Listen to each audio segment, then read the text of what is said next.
À l'âge de 3 ans, on a dit à ma mère que j'allais pas les dépasser. Aujourd'hui, j'en ai 26. Je me porte bien grâce aux dons du sang.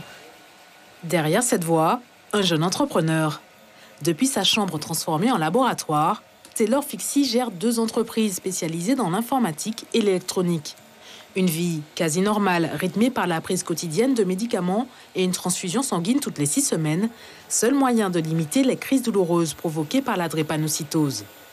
Quand il entend parler l'an dernier de la guérison de malades, une première mondiale, sa réaction est immédiate.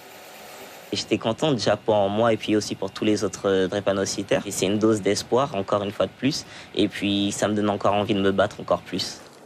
C'est ici, à l'Institut Imagine, qu'a été conçue cette thérapie innovante, l'autogreffe de cellules souches.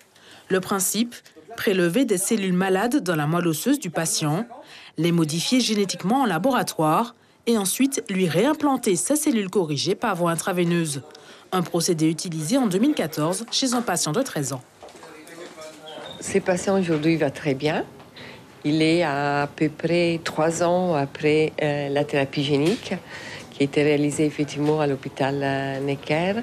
Et ses conditions cliniques sont extrêmement stables avec une rémission complète des symptômes, surtout de la douleur, et avec aucun besoin transfusionnel depuis l'intervention que nous avons faite.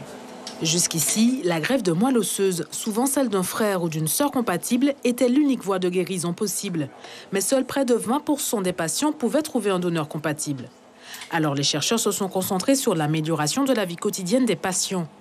Dans ce laboratoire, ils observent les mécanismes des globules rouges malades et testent les dernières molécules. Objectif, trouver de meilleurs médicaments. Il y a 2 pistes qui semblent vraiment extrêmement prometteuses. C'est premièrement l'utilisation des antioxydants.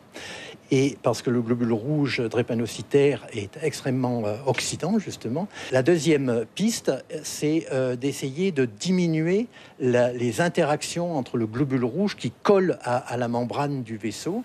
Une deuxième piste encore onéreuse, mais la recherche avance. Aujourd'hui, une solution permet de soulager les drépanocytaires. Le don du sang nous permet de tenir en attendant de trouver mieux. Et donc grâce à ça, on vit pratiquement normalement. Un appel au don du sang martelé en espérant l'arrivée du traitement curatif accessible à tous.